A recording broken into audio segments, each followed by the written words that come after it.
All right, welcome back. So in this video, we are going to walk through the graph for the tower house portion of this whole tool. Okay, so let's jump into the node network here. And what I want to do is just go through section by section here. And so I just started with the base. All right, so basically what I did is I imported the towers that we just talked about. Okay, and then I placed a grid on top of that. So if we were to template that out, I just put the grid right on top there. All right, and then I did a little bit of a scale, and that's so that the points could just sit right on top of the post there, because these are going to be the cross beams that are the main supports for the platform of the house here. All right, so then I did the add node. I added an add node and just did by group and group events points. That way I get these lines. Then I added some normals, so I can use the normals for orientation inside of when I go to copy the wood planks. Okay, and then I started a for each node. So for each of those lines, I measured the length, so I know how much to scale this particular wood plank shape right here. I promote that to a point, so it's on the points, because then I go and blast the point with the ID of 1. That way I only have 1 point to copy to, because if I had both points, I would get 2 wood planks. I just needed the one that basically spanned the distance here between these 2 posts. All right, and then I put the post on there. And then these guys are just there to allow me to further adjust the size of the wood plank that I'm placing. So I offset it a little bit, just made it feel a little more realistic, like it was built by humans, not a computer. All right, there we go. So at the end of that, we get the 2 cross beams. Then I just merge that together with the base. So just kind of building on what we already had. And I do like to break my systems up this way. You could obviously do the tower or the bottom supports here with the cross beams all inside of this one node. But you'll see that all of your graphs start to get super huge. And currently inside of Unity, I mean, this was already kind of running kind of slow. You can use the sliders and stuff, but it takes a while for it to cook. So we're getting to that kind of max limit where there's so much going on with this guy that it's hard to make the tweaks, or at least they take a little bit of time. So by splitting it up, you start to gain more performance. And I haven't really done too much of a optimization pass on this guy just yet, but I did want to record and just show you guys what I did. So that was kind of a long explanation to say it's okay to put all these things into different geonodes, right, and make digital assets out of them, because then you could use the tower base for something else if you ever want this effect. It's not all embedded into this one node. All right, so moving on, let me turn off the template there. So then I did the platform. So the platform here is a grid that's sitting on the ground. And I made sure to just have divisions in one of the directions. You can have it in either or. I just decided to have them in the Z direction here. And then I put that on top of the current tower. So whatever this is right here. So it's sitting on top. And then I started a for each. And that's because what I wanted to do is go through each of these primitives in that grid that we made. And I wanted to add a point to the center of that. So now I have this point that's sitting right in the middle, because that's the middle of where we want to place the plank. And then I just removed the big primitive and left just the point, and that allowed me to put a plank there. So for every one of those primitives, right, so if we were to put this on single pass, it's a little easier to see, we place a plank. That allows us to control the size and the amount of planks in here, simply by controlling how many divisions are in this grid. Okay, cool.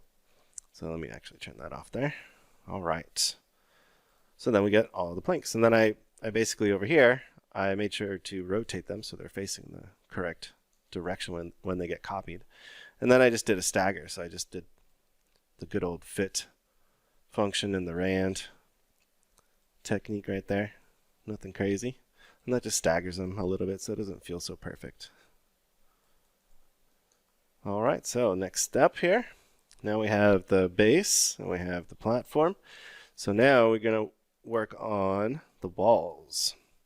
So again, I did the same thing. I just created a grid, put it on the top, right? So you can see I'm starting to work on the whole asset in all these different sections. So I take it one component at a time here, and I try to solve for each one of those particular sections of the asset. So then with the 4 points here, it was pretty easy because I can just copy the post, but I brought in the wood post shape, so I didn't have to model that or do the UVs for it or all the noises. I can just reuse what I've already done, so it makes it a lot faster. And then we break off over here, so I take that grid again, and I do, let's see, I made the peak normals. But when I did the point here, because I'm off of world center, the normals were pointing up, so I had to do an attribute wrangle really simple to flatten out the normal. So that way I had appropriate peak normals, because I just wanted to make the wood planks that sit outside of the posts over here just outside of those posts. All right. And then what I did from that is I just extruded that up, and I didn't include the back or the front because I just, again, want to loop through each one of these particular primitives and place wood planks in there. Okay. Then I got rid of one, and that just allows me to have an opening in the actual tower. And you could change that to whichever side you want. In this case, I felt it was just better to just have the level artist, go and rotate it like so. But you could expose that and actually let people pick where the actual opening is. Okay, so then we're going to go and for each of those primitives, I'm going to group this original prim right here, so the current primitive that we're on, because I want to get rid of it. Because what I'm doing is I'm actually putting a line right in the middle of that primitive right there. So I just place this guy at the centroid of this guy. And now this allows me to control how many wood planks I get to place. All right. And then I use this guy to get the actual orientation of the current wall, and then just transfer that to the line that we created. All right. Then I got rid of, there we go. And then I got rid of the endpoint, and then just brought in the wood planks again. So I just have another set of wood planks that I can control. And voila. There we go. Now we have wood planks, and we have it for each side. Perfect. And then I merge the post in. There we go. So moving on to the next step, we now are going to do, let's see what this guy is. I forgot to, oh, these are the top beams. So I should actually label this. All right, so the top beams, again, started with the grid. I did this basically just for every single of these little components here. It's a great starting point, for placement and stuff like that. So I put it at the top of the posts. There we go. Cool. And then I cut it into individual primitives. So again, we have a primitive per segment there. Created the normals for it. So now we have the orientation, so we can place stuff. Then I got the length, so I know how large to make each wood plank as I place it. And then started the for each loop. So for each of these guys, I just promoted that length attribute to a point so I could get it from the current point that we're going to copy to. And then copied the wood plank. And then just made sure to put the length attribute into the size X of that wood plank. Pretty cool. And then, boom, we have all of those planks. Oh, and then I just moved it down a little bit just to, that's way more realistic too than it just kind of floating there. So, there we go. That is that step. So the next phase here, I grouped everything. So this was everything that's wood, and I just did that for material reasons. All right, so then I went and did the roof. So the roof was kind of interesting, but nothing crazy. So I just started with a line, and I got the size from a Blast 7 somewhere over here. Anyways, that's giving me the size of the roof. And what I did was I did a group range, and basically that gave me, so if I turn on my points, it gives me a selection of every other point in the line. And what that allowed me to do was just move up those guys. And then I polybeveled the line, and that gave me that corrugated metal pattern. And I simply just moved it forward. There we go. Merged those two lines together. I skinned it. So now we had the surface right here. Then I did an edge divide so I could add more resolution. And then I reversed it and did a poly extrude. And that was basically what I did for the roof. You know, super simple, but a really effective way to do that. So then I just positioned it on top. And the positioning is all done with the BB box and Z-Max and stuff, so I didn't do anything fancy.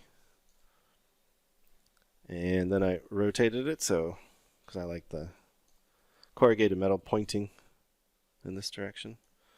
Then I grouped it and added some vertex colors, which gets overridden if you, well, you don't necessarily see it right off the bat if you put a material on it.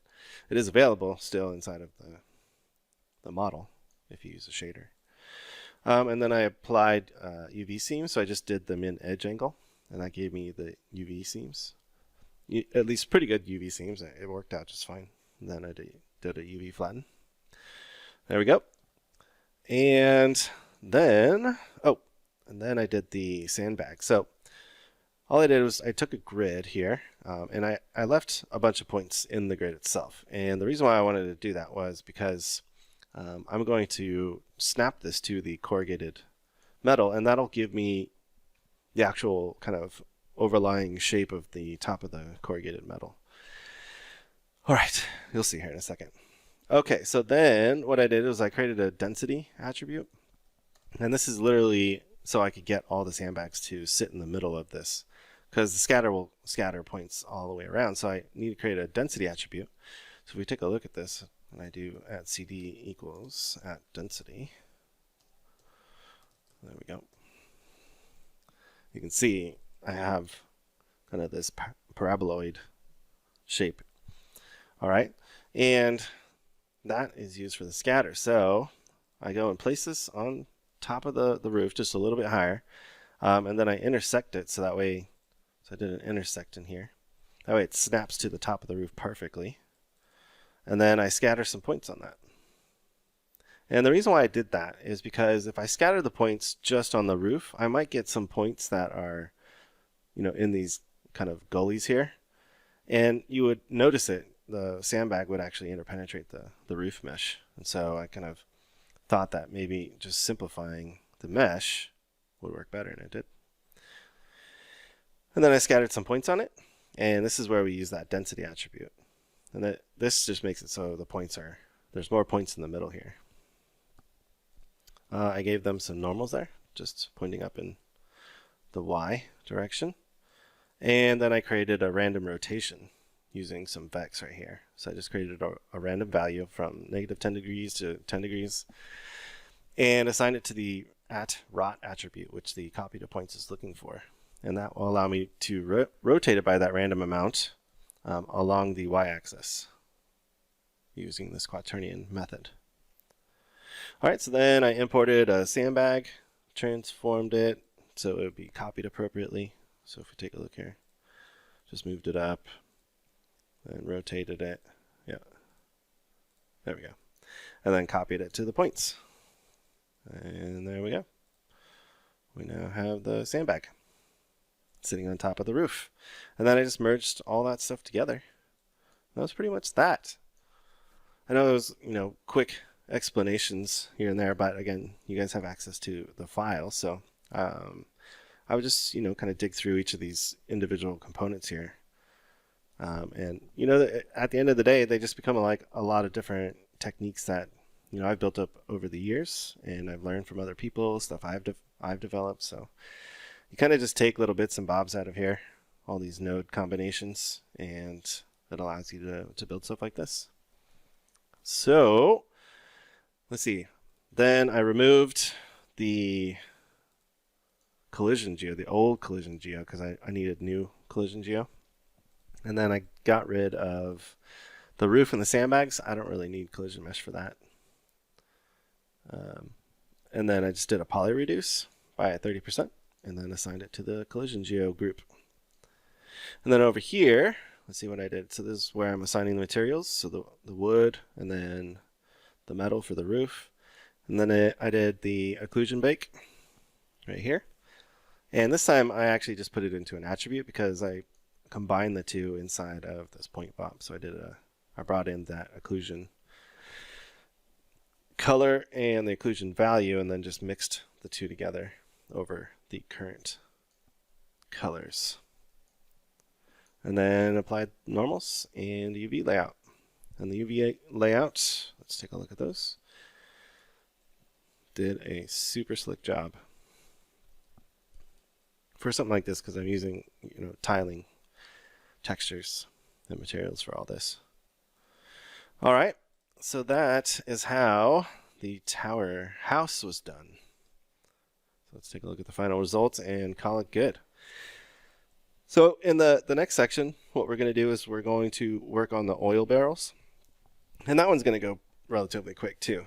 So I want to do that one, and then I want to do the foliage, right? So I want to make a little grass patch. Okay, thanks so much.